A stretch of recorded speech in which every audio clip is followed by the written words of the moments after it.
My dear soul brothers and soul sisters, first of all, I wish you all a blissful New Year. We have been talking about Ananda Yoga. In it, Vallalar Swami has summed up some 13 varieties of bliss. So far we have covered Atru Vidayanandam, Tattvanandam, and Yoganandam.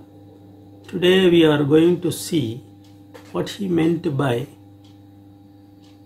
Gnananandha. Ananda means bliss. Gnana means gnosis. Well, it is variously defined as gnosis, God, truth, world spirit, absolute spirit, and in various terms by almost all traditions of spirituality. Most of them, they mean only two things. In the terminology of our Vedanta, self-realization, Atma Vidyai, and God realization, knowledge of God and attainment of Atma and God. Well, when Swami Vivekananda says Jnana Yoga, he says two things. See, in the process of attaining gnosis, there are two steps. First, you aspire to attain wisdom. After a long struggle, you reach your destination, gnosis. You become a jnani. And the word Jnananandam means both the steps in the process. After you attain wisdom, you are always in happiness. There is no misery or unhappiness in your life after that. That is why Jnana is stressed in all systems of spirituality. Life as it is full of misery. As Buddha said, life is dukkha. Being born is painful, and living is painful. After that, you have to get your livelihood, food, shelter, clothes, and other things. That is very difficult process. That is suffering, and then you become old. Old age is the worst thing. The ravages of old age cannot be described. It's a long series of miseries only, and finally you were cut off totally from life by death. So Buddha described life as a form of suffering, and he wanted to deliver oneself from all sufferings. And he gave us 4 noble truths and 8 techniques for overcoming this suffering, noble path. 4 noble truths and 8 noble paths. 8 steps in noble path. In short, what he says is that, before that I would like to define, how he defined gnosis. He called it nirvana. Nirvana means void, nothingness, no thing. There is no thing, not even Atman. That was his theory. It is called anatta or anatman. And it creates a lot of problems. If there is no Atman, what is it that suffers, and what is it that goes on birth after birth, taking over its karma? And they say it's your ego consciousness. It's a fictional one. It's not a real one. It's an illusory one. And the explanation goes on. Well, let us not enter into that philosophical problem. It has not been solved so far. In short, he says desire is the cause of suffering and birth. So renounce all desires. So life is to be discarded, and we have to attain a state of desirelessness so that we may not be born again. This was the basic discovery. He also talks about nirvana as the ultimate form of bliss, what the Upanishads called Brahman. He called it nirvana anyway. But there are some basic differences in the approach to life by the Upanishads and Saiva Siddhanta and Vallalar. You must know that. First, the Tamil tradition, starting from the universal sage scientist Thiruvallur, says, Vayyattul Vazhvangu Vazhal Vanurayum Deivattul Vaikappadum. See, one has to live life as fully as possible. Vazhvangu means how far is life, how deep is life, how wide is life. And according to Tamil tradition, God has created 8.4 million species. So every species has got its own type of living, and it derives its own type of happiness. As Aristotle put it, the end of life, the very end of life for which one should live is happiness. That was his Nicomachean ethics. And the Tamil tradition endorses it. Live your life totally, fully. Of course, it is miserable. Misery is caused by desire, so you have to renounce all your desires. All these are accepted to some extent. That is reality. Whether we accept it or not, it is there. But there is a way out. You can escape from suffering and you can lead a blissful life. In fact, the final aim of Vallalar Suddha Sanmarga is one can and one should, being born as a human and blessed with a human body, one should lead a divine life in a divine body. That was what he acquired at the end of his life. He wants us to acquire it. And that's why he puts in this poem 13 different varieties of bliss. Here the yoga question is, I have told you about all these 13 different types of bliss. Where are you now in this ladder of bliss? At what rung you are staying? Now I am speaking and you are listening. I am blessing you with all sorts of bliss in this new year. With what intensity you receive those words? Just look into your mind and see what is the type of bliss or happiness you are undergoing now at this moment. And each and every moment one should be aware of this type of bliss one is undergoing. That is the yoga of bliss called ANANDHA yoga. We should go on up the ascend the rungs of the ladder of bliss. That is why it is called life is ANANDHA yoga. Life is ANANDHA yoga. And one spiritualist described life as an adventure of consciousness, an adventure in consciousness. See how beautifully he has described it. You must have that adventurous spirit to explore a dark continent like Africa. Once it was dark, now it is not so. So our mind remains still a dark continent. We should be ready with an adventurous spirit to explore this dark continent of our mind.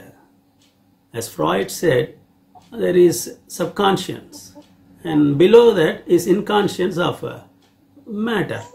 And we have got reflective consciousness of thought. But beyond thought, there is superconsciousness. Superconsciousness. Well, all these areas of consciousness should be explored. And Vallalar Swami in this poem gives us a science, an exact science of consciousness by defining 13 varieties of bliss. Well, according to the Hindu tradition, starting with the Vedas, let us see how they considered bliss in their life. According to the Vedas, what was gnosis or jnana? They called it upasana. Well, upasana has got a deeper meaning, but to be short, it's worship. Worship of what? Worship of some 28 gods, starting with Indra, like Varna, and many other gods mentioned in the 4 Vedas. They wanted to pray to those 28 gods in their yajnas, sacrifices, and they offered their food, clothes, and ghee and everything. And it was supposed to be taken by gods. It was their food. And in return, they would bless us with all sorts of boons. And with those boons, we could have a lot of cattle. That was the wealth in those days. They were all nomads, so you will be supplied by gods with a lot of cattle, food, land, all sorts of wealth. And even they were supposed to kill your enemies. So all these worldly things were mentioned, and finally after death, we should go to heaven and enjoy the blissful arts like dances by the celestial damsels like Rampa, Urvashi, Menaka and others, and listen to the celestial divine music by Gandharvas and Kinnaras. All these things, sensory enjoyments and intellectual enjoyments, were mentioned as the final end of life. And in one place, strangely, they said you must have at least 10 children. See, in those days, these epidemics were quite often. So one didn't know how many children will survive these epidemics. So they wanted everyone to have at least 10 children. Well, among the children, male children were preferred by them. Well, that's a different thing. We cannot accept it nowadays, in our days of feminism. Well, that's a different topic.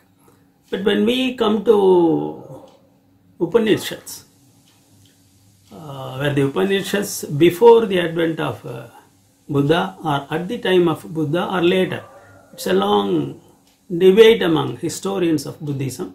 Let us not enter into that. According to Upanishads, gnosis is called bliss. Life itself is bliss. It is called Madhu Vidya. Some 32 vidyas or meditations are mentioned in the Vedas. Among them, the most important one was called Madhu Vidya. What is meant by Madhu? Madhu means not just intoxication. It meant ambrosia. Ambrosia. One doesn't have to go to heaven to get that ambrosia, amudam. This entire life consists only of Madhu. We are living in a sea of bliss. See, every moment you are in bliss, provided you awaken your Atman. Once you attain your Atman, they say, the Jivan Muktas, they always live in bliss. There is no unhappiness for them. There is no misery in them because they have gone beyond the mind. Mind only creates thoughts. Mind only creates likes and dislikes. So the same thing can give you happiness, and at a later time it can give you unhappiness. You have seen many people falling in love achieve that state of blissfulness, and they forget about all their families, caste, religion.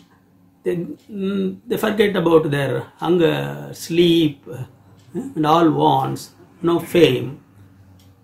With all those sacrifices, they want to enter into love. After getting married, what happens? In just 6 months, they go to the divorce courts. The same thing that gave them happiness, that love, is turned into hatred. Why? It is a product of the mind. So, mind can give you likes and dislikes, and it can change the pleasant thing into displeasure. That's the very nature of your mind. Vallalar Swami says, Urul sagadagiya ulam saliyavai. See, he compares mind to a wheel. It goes up, you attain bliss, and then it comes down, you feel misery. Because mind is a product of Prakriti. We saw what Prakriti was. Prakriti is made up of 3 gunas: Sattvam, Rajasam, and Tamasam. When you are in Sattvam, you are in bliss. When you are in Rajasam, what happens? You feel angry, over-ambitious, full of passionate things. So there is a disturbance in the mind. When you feel Tamasic guna, what happens? You feel dull, you feel like sleeping, no activity, almost no activity is there. So both Tamasam and Rajasam give you only unpleasant things, or at least the consequences will be unpleasant. But that is why one is always expected to be in Sattva Guna. And Vallalar Swami says, maintain your Sattva always. And what is the indication that one is in Sattva? Unconsciously, you will start loving your enemy. You will be blessing your enemy. See, it's a very rare feat.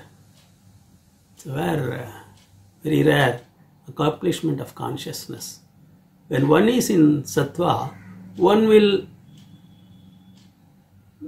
send his love and blessings towards all beings, particularly his own enemies. So this is called Dayavu or compassion. That is why Vallalar Swami says, be always in a state of compassion.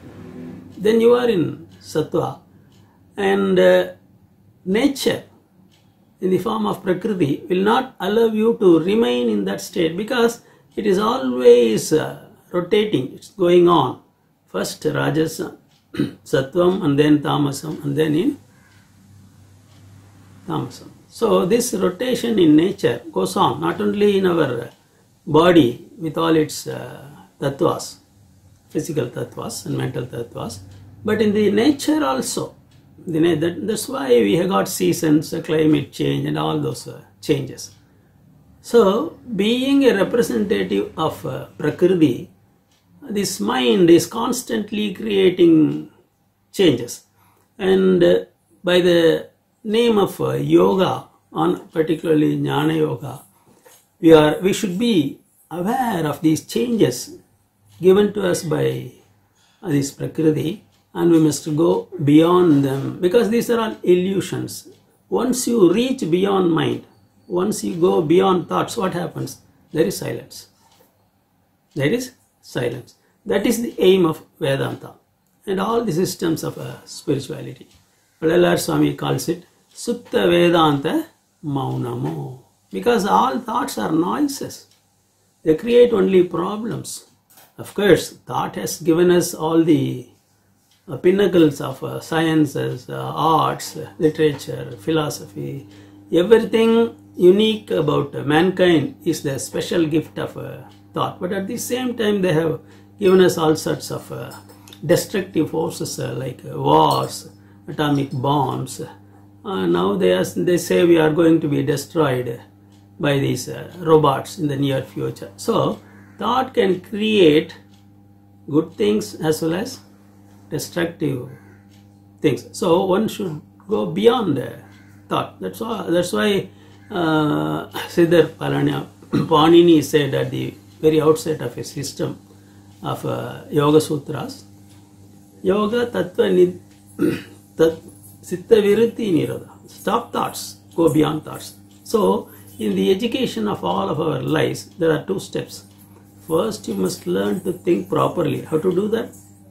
By reading the dialogues of Plato, where Socrates teaches you how to think properly. And at the next stage was recommended by Panini. Only in Hinduism and Buddhism, you find a lot of talk about yoga. So learn to think properly and then learn to stop your thoughts. Then you attain the bliss of silence. Okay. Now the first thing that differs from Buddha according to Upanishad is that life is a positive thing, a boon given to us by God. And at the time of Upanishads, God was known as Brahman. These 28 gods mentioned in the Vedas, they were discarded. The reason given was that these 28 gods could take you to heaven, but they could not give you enlightenment, mukti. Mukti can be given only by Brahman. So you worship Brahman. See, how can one worship a formless power like Brahman? This was explained brilliantly by the Western philosopher Spinoza. He called it intellectual love of God. So here the emotionalism of bhakti is combined with the intellectual worship of jnana. Both are combined. He beautifully explained it as intellectual love of God. Later his followers like Goethe, the German poet, and after him Albert Einstein, world famous scientist, they accepted this definition of the philosopher Spinoza and they followed him. And according to Einstein said, right from my 12th year, I have been interested only in one thing: to know the mind of God. To know the mind of God. Excuse me.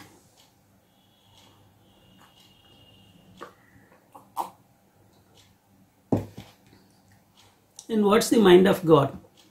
He says, the intelligence behind the natural laws like gravitation, electromagnetism, a weak atomic force and strong atomic force. The entire universe is governed only by these four laws. And at the end of his life, for some 30 years, Einstein was trying to unify them, get at a unified system, field theory.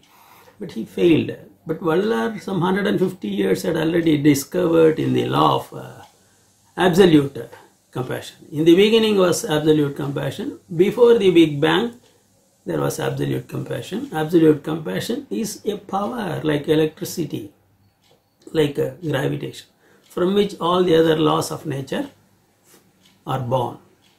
So, one difference from Buddha was that this life is blissful with all its miseries. It's a form of bliss. So one should make use of this life, particularly this body. It is called a miniature cosmos. The ancient Hermetic tradition gave us one first principle. It was called as above, so below. As the macrocosm is, so is the microcosm. Even the Tamil Siddhars accepted it, even Ramana Maharshi accepted it, Vedanta accepted it. Almost all the saints accepted it. Yes, whatever there is above in the form of macrocosm, this human body, the microcosm and consciousness, human consciousness, microcosm, has God. By understanding this pinda, this human body and human consciousness, one can understand the cosmos. That was the implication. And Vallalar explored this possibility further and gave us one Pindanda Yoga. It's a large scientific treatise, another type of yoga. We'll talk about it later. So, this human life and this human body is a unique gift, a boon, a special boon to humanity. That is why we are able to talk about billions and billions of galaxies in the cosmos. No other animal knows about all these things. No other animal or plant has got a satsanga. Okay. So this has to be made use of fully, and we should attain the divine consciousness. And it was defined as Prajnanam Brahma. Prajnana means pure consciousness, shorn of all our egoistic thoughts. Prajnanam Brahma. In fact, all the 4 Mahavakyas in the Upanishads, they tell us that human consciousness could understand God and attain the level of consciousness, human divine consciousness. Aham Brahmasmi, I am Brahman, meaning I am Brahman. Tattvamasi, that you are, I am Atma Brahman. This Atman is God, and Prajnanam Brahma. All the 4 Mahavakyas represent all the 4 Vedas. Well, that's a different story. So when we come to Vallalar Swami, he explained this Aham Brahmasmi precept in scientific way. He gave us all the exact steps by following which we can reach Brahman state. And in fact, he goes beyond the Brahman state into state of Shiva, and he calibrates 10 stages in Shivahood, and according to Agamas and Saiva literature, there are only 9 forms. Urunangu, Uru and Arunangu. There are 9 stages, and beyond that, see, the 9th stage was called as space, Shiva's space. But Vallalar Swami says there is a 10th degree of Shiva. It is called compassionate Shiva, and it is at once space and light, particularly Arutperunjothi. That was why he defined God as infinite light of infinite supreme compassion. Compassion towards all sentient beings, not only for humans, but for all plants, animals, and everything. So, Gnosis, wisdom, is variously defined. We saw how Spinoza and Albert Einstein defined God as intellectual love. This was not nothing, this is not new. In ancient times, in the Western world, Socrates and his disciple Plato followed this system. See, inquiry after truth through conversations. Inquiry after truth through conversation, which he called the dialectical process. Through the dialectical process, by observing one topic, say justice or beauty or God, from all possible perspectives, each perspective will be represented by one character, and he will be asking questions about the topic from that angle. All these things are put together, and finally Socrates will deliver his judgment. That's how each and every dialogue, there are some 27 dialogues, I believe. So every dialogue has got its own conclusion delivered by Socrates. That was the conclusion attained by Socrates and given to us in beautiful form, poetic form by Plato, the master philosopher. So, right from the days of Socrates, the Western philosophers have defined wisdom as inquiry after truth. Did they attain self-knowledge, or God knowledge? Cannot say. Some of them might have attained. But they say the very process of inquiry, seeking after truth itself is a form of wisdom. It gives you bliss. Here Swami Vallalar, by saying Madiparu Gnananandam, is considering that aspect also. At the beginning of the lecture I told you there are 2 steps in Gnanananda. First is the preparation, the seeking after jnana, truth, and then attaining it. Attaining it and what happens after that is given in the next step by Swami Vallalar's Anmananda. Then there is no return. You are always in bliss. Here it is called Jnanananda, to distinguish between Anmananda. That is why it is placed before Anmananda. So, if you enter into spirituality, now we are talking about spirituality, you have all come to this stage, you enjoy talking about it, practicing yoga to see your Atman and divinity inside. So you are already enjoying Atman, Jnanananda. Otherwise, you would not be here. I would not be speaking and you would not be listening. Because we derive some kind of happiness. You could be spending your time on television or some other political speech or attending a party. All worldly things are there. All these is Maya Bazaar.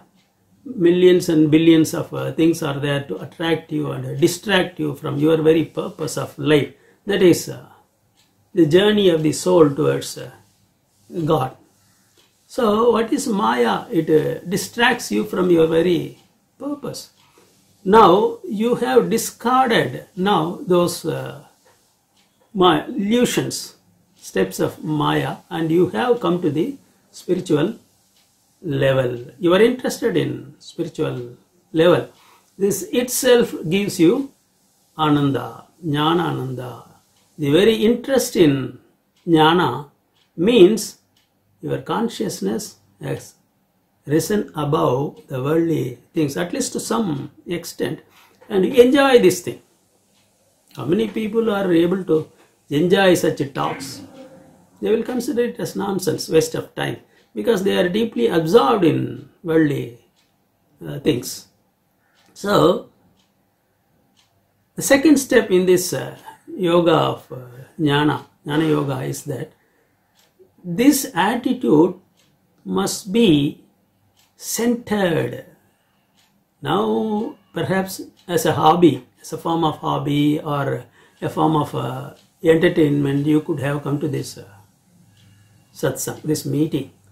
But once your mind, your consciousness determines that this is the real way to live and no other thing interests you, your entire interest in life is focused only upon spirituality, reading books about spirituality, listening to speeches delivered by spiritual persons and practicing spiritual things.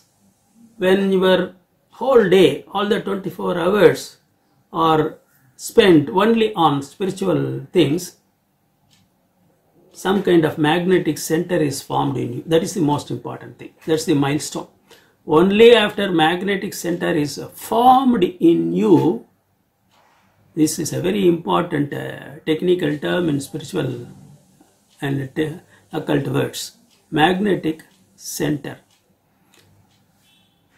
How does a piece of steel become magnet, sir? See, there is a magnet and a piece of steel.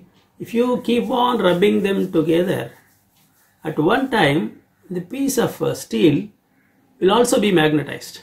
In the same way, if you attend a satsang and you keep on attending satsangs, your mind will be transformed into a magnet that attracts only spiritual material.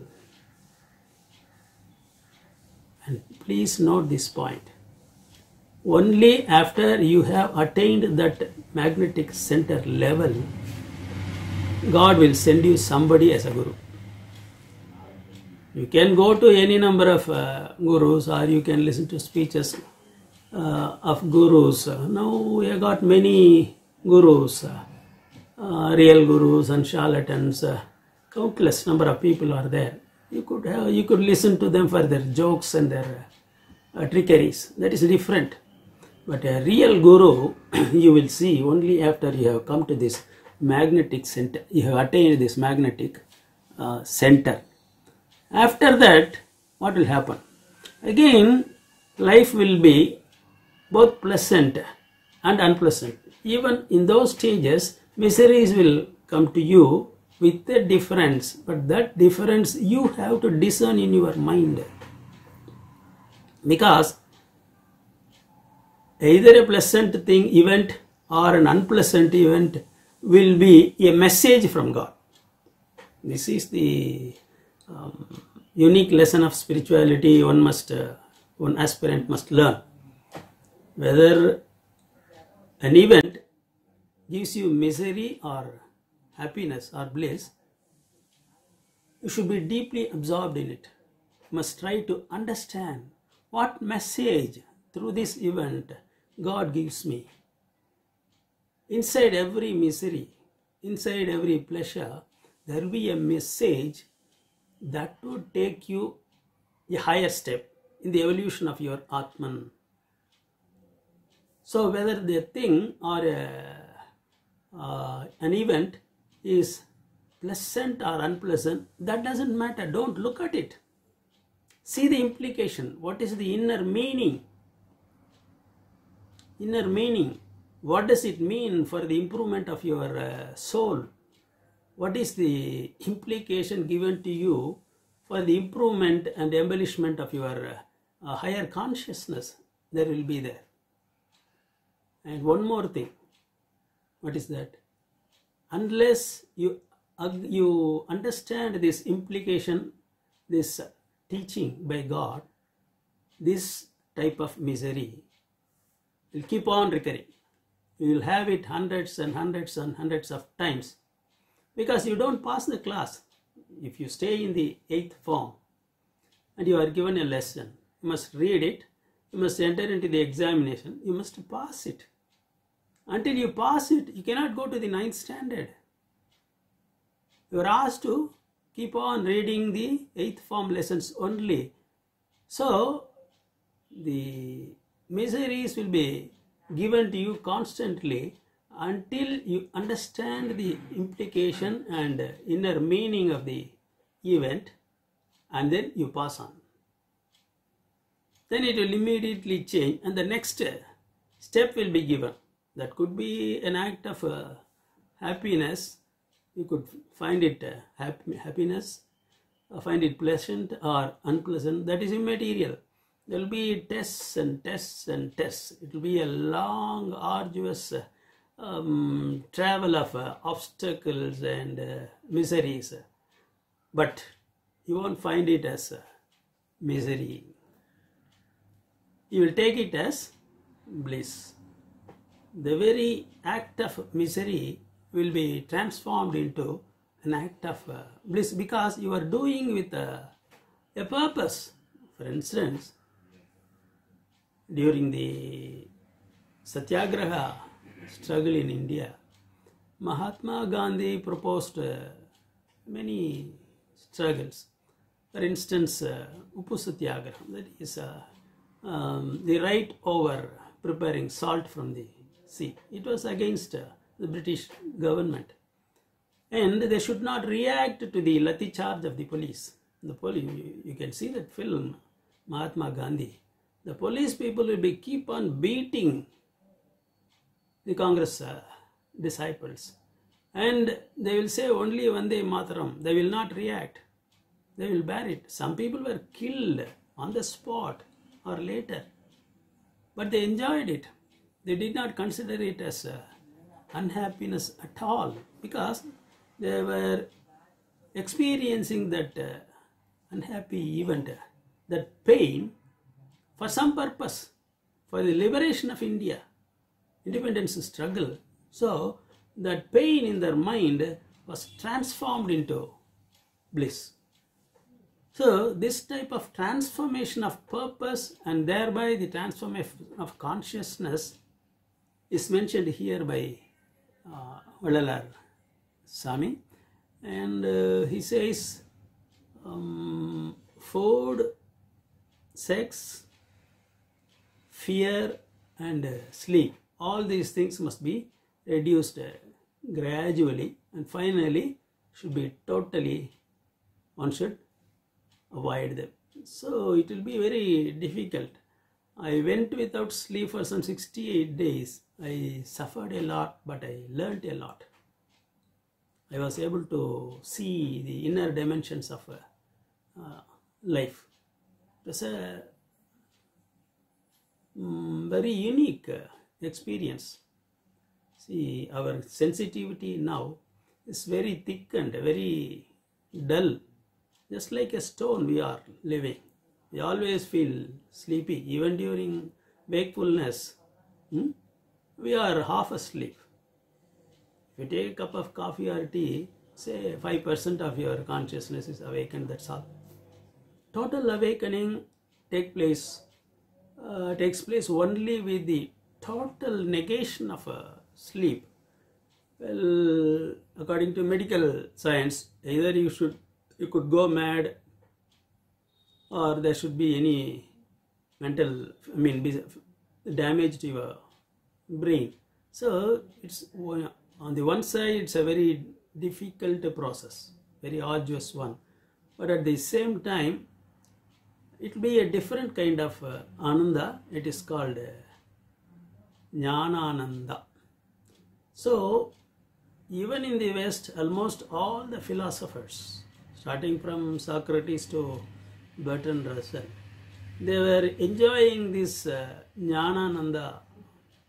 They were interested and focused only in philosophical analysis of the mind, of the world, of the basic issues of life like Atman and God and the birth of cosmology. How was the universe born? Now they say it is called an act of Big Bang. And what was there before the Big Bang? This inquiry after eternal things. And Sankara beautifully summarized, Lord Sankara beautifully summarized it as Nitya Anitya Viveka Vicharam. See, how does he end the phrase? Vicharam. It's some kind of inquiry of the question whether something is temporal or eternal. Where Atman is eternal, God is eternal, and all other things are temporal, changing. There is constant change, constant flux, according to Heraclitus, the Greek philosopher. So there are two things: permanence and impermanence, transitoriness. You must be able to judge, distinguish between what is temporal and what is eternal, and you must go after only the eternal. That is Gnosis. That is Jnana Yoga. This discarding of change, temporality, itself will be some kind of a suffering for you for some time. But after that, if you keep on adhering to this type of satsang, spiritual groups, you will start enjoying it. A new form of life will be born in you. You will become a new human, a totally new person.